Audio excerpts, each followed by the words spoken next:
why did you decide to go in this field? The ministry? Yeah. I felt that I was called into the ministry right now.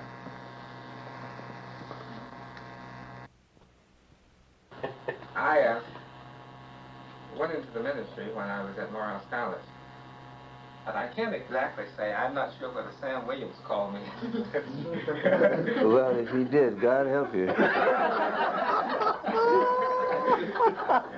Sam was my philosophy instructor at Morehouse, and I think I saw something in him that attracted me to the ministry, because the ministry was the farthest thing from me at that point. I was planning to go to law school. And for a while after undergraduate school, I had a kind of interesting relationship with the ministry, working at the church and then getting involved in some other things. And finally deciding, when I left my last job, to go to seminary. I went to Howard almost as a last-minute decision because I was planning to go to Colgate, Rochester. And some friends talked with me about what they thought was exciting happening at the School of Religion. And I went there. I'm a senior now, going into my last semester. Anticipating working professionally in the ministry. I'm not certain that I am excited about a parish ministry, but more excited about some things that involve how the church relates to public policy and how the church relates to the whole question of liberation, and not just to people in this country, but third world people. And also looking for some centering so that when the going gets rough, I will not take off in the other direction. I hear you. As far as to why I'm choosing this route, the ministry, is because there is my belief that there, at the core of all things, that love and understanding makes the world go round, if I may use that expression. And if we don't have understanding, then there will be misconceptions of things. People will get the wrong ideals of things. And I feel as though I know that God has led me to this point, to my acceptance of his call, because so that I can get a better understanding of it, so I can tell other people about it. I listen to your ideals, I listen to his or her ideals, and then I can settle and build up a solid foundation from those ideals, and I can live my life according to that and God's will also. Basically, that's all I have to say, that that is my reason for going into the ministry, because I would much rather be doing something else. You know, you look like it.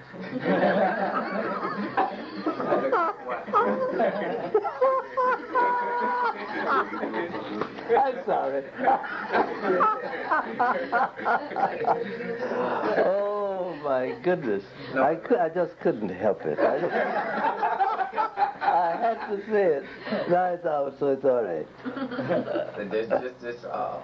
Within me, I tried doing those things. Every time I would do them, you can say it's due to my upbringing or whatever, but every time I try doing these things, there's just something within me that just tells me, it's like a quiet voice that tells me you shouldn't be doing it, go this way. Right. If you don't go that way, then you know you're going to suffer the consequences, and I have seen the result of many of those consequences, which I did not like. Mm-hmm. So I know many people, I've been confronted with the issue of, has God really called you, and many people laugh in your face about that. But this is one thing that I know for sure, that he has called me, because I don't want to give you a history of my life, because it's very short, and you know that. But I was out in the streets one time in my life, and I love that. I love that life, the street life. I love it. To this day, I still have a desire to participate in those type of activities. Mm-hmm. But God has gave me an understanding that there's something in life that I must tell the people about. Something in life that I must share with the people. And if I don't do that, then just hate to see the results. Yeah, we read you.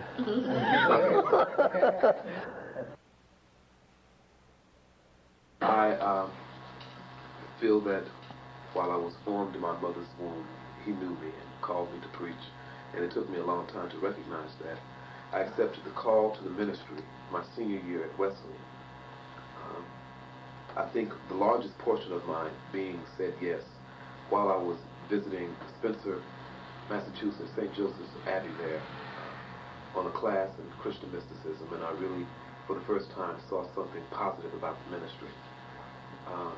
People in my church at home, while seeing me eat chicken, used to say that I was going to be a minister.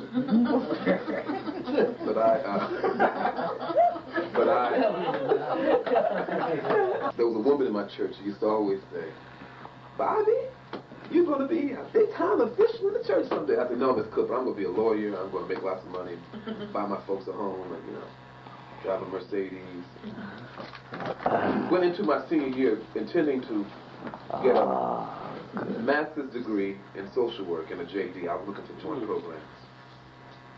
And decided I would do a concert of spirituals to get all this religious stuff out of the system.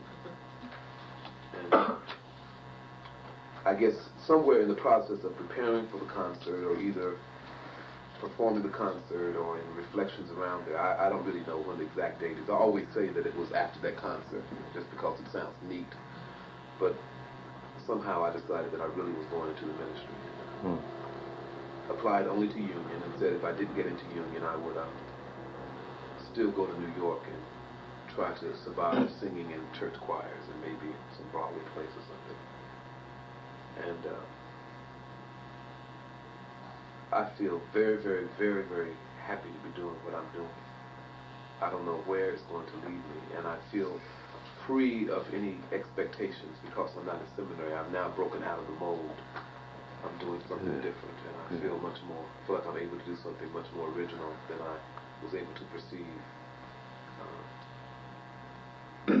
while I was in seminary.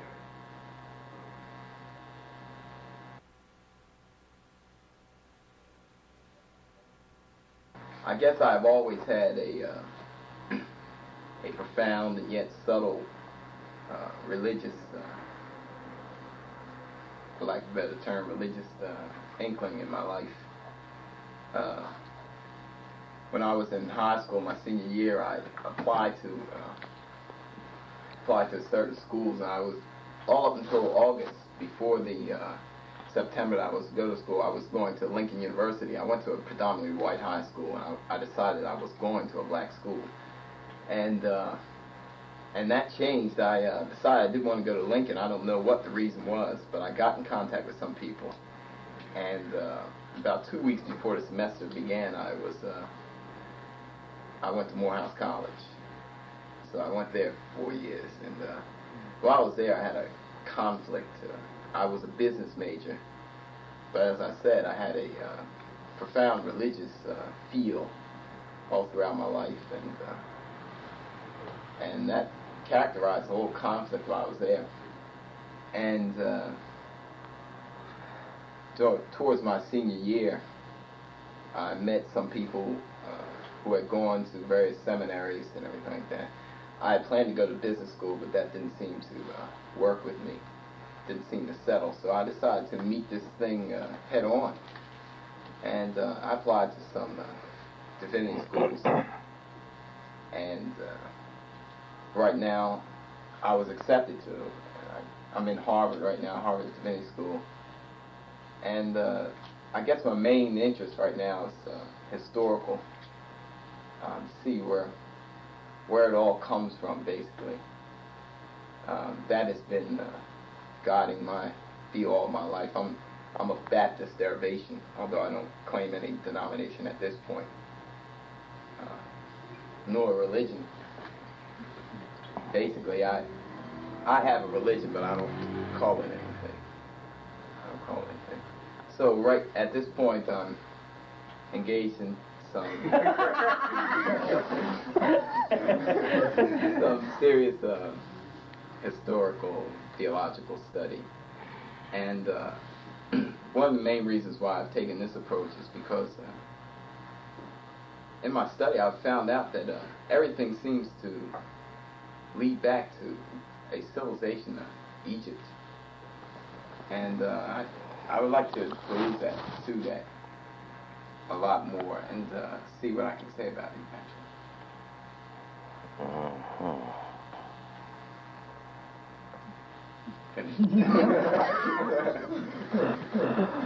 Oh, yes, questions for you.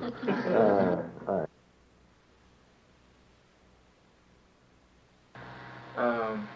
And I'm not, as everyone else, involved in the ministry per se as they are in Divinity School or seminary, but what I am trying to do is see what religion or Christ has to say to those whom I'll be working with as a social worker in some type of policy and planning way. And that's my interest for being here, and that's my interest for a commitment, a religious commitment.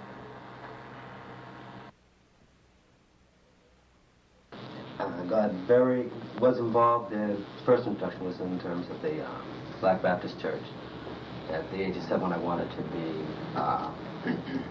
baptized. My mother said over her dead body, no, I'm going to Hebrew school. So I went the Hebrew school route many years, through Hebrew school, Hebrew high school, Hebrew Teachers College, taught Hebrew school as an undergrad at Brandeis and all. Got out of Judaism, started getting out of my high school years, started pulling back, and got into nothing, really, while I was in Chicago. Married a woman, Jean Lewis, from Memphis, who was very heavy into the Catholic Church, and started that journey of spiritualism. I will be quiet. Where I am now, where I am now is at the process of seeing the difference between theology and experience, religious experience.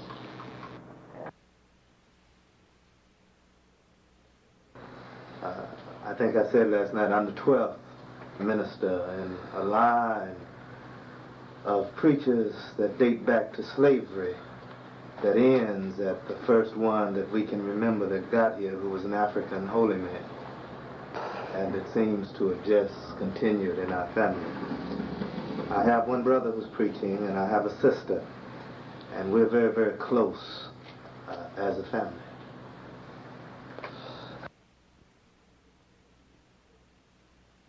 And I'm the first minister of our family.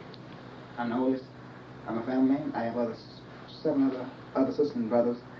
And my only outlook in my ministry and my family is, I think my family is kind of looking up to me as being a good minister. And my question on life and my ministry is, what Jesus knew about it, the problem that faces us today.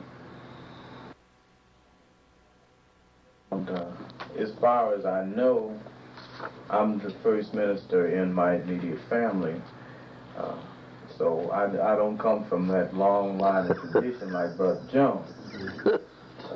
But I think that my family has helped to nurture me in the sense of shaping me for ministry. From the earliest time I can remember, my family has esteemed going to church and stressed Bible reading and that kind of thing, so that it helped me to develop myself spiritually and to kind of point me in the way that I should go, and it has helped.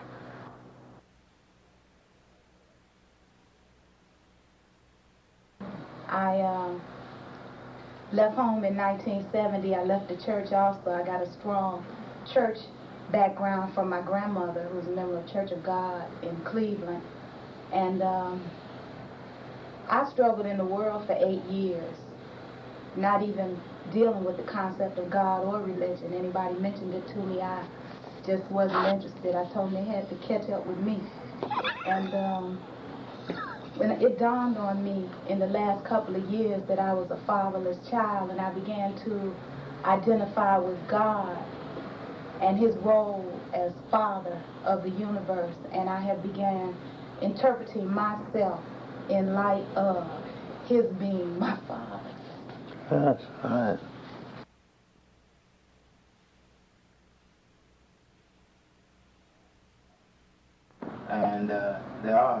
ministers in our family, but it's not in our immediate line. It's both on both sides of the family.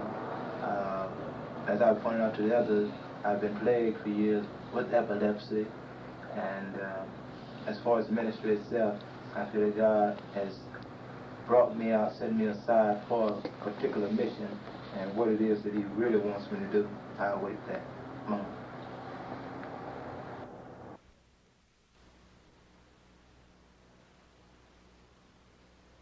The line comes from great-great-grandfather of preachers, the only woman in ministry.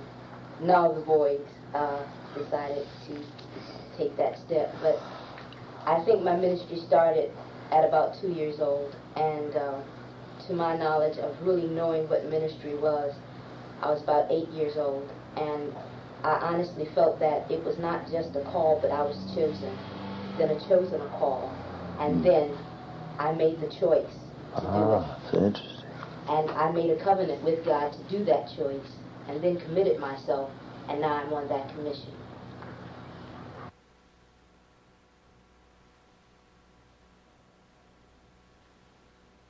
Father was not a preacher, though.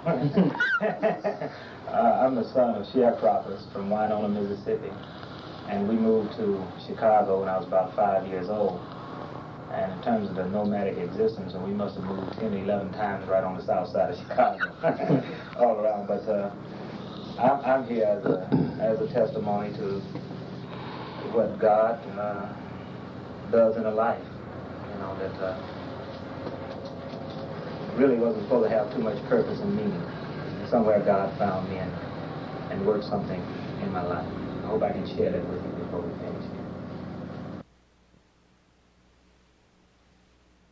Father is a medical doctor, a surgeon, and a minister.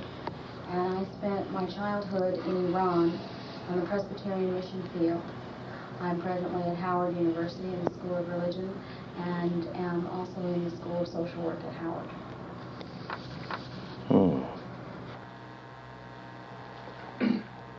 Well, we are quite a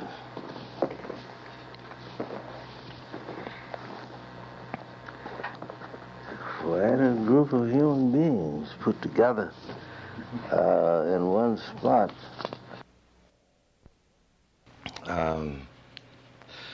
Seeing you here this morning represents for me the fulfillment of a dream that I've had, and the sort of thing that when I was a young man I would have given anything to have had a chance to do, and that is to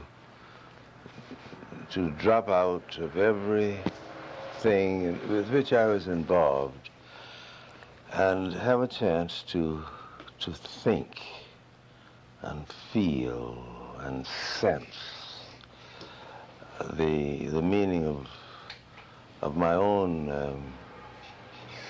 experience of religion with someone who had gone a little further along the road than I have. But such was not my privilege. I had to grab it as I could. So that for years I've had a dream of this sort. When a few people whose face the sun was shining as it is shining on my back, and think with you about the meaning and the experience of religious experience. In order that you might have a sense of intent here, we may not be able to do this, but this is what I'm digging for in all of us. The the experience of meaning, of God, that is prior to working out concepts of God, and theology, and dogmas, and creeds, and that sort of thing. As important as these are, but I don't know whether don't know whether we will be able to do it. But this is the intent of our intensity during these days. That to open up for ourselves the moving, vital, creative push of God.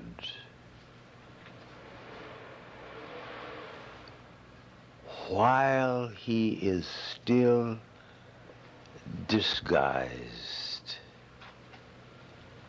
in movement of himself, before he emerges in the mind and we begin to reflect upon the experience and invent ideas about him.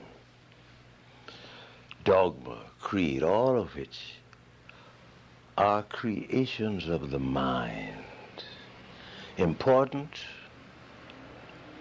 useful, mandatory, any other words you want to use, but inventions. And our prototype in working at this, we hope, is what we do with the life of the Master.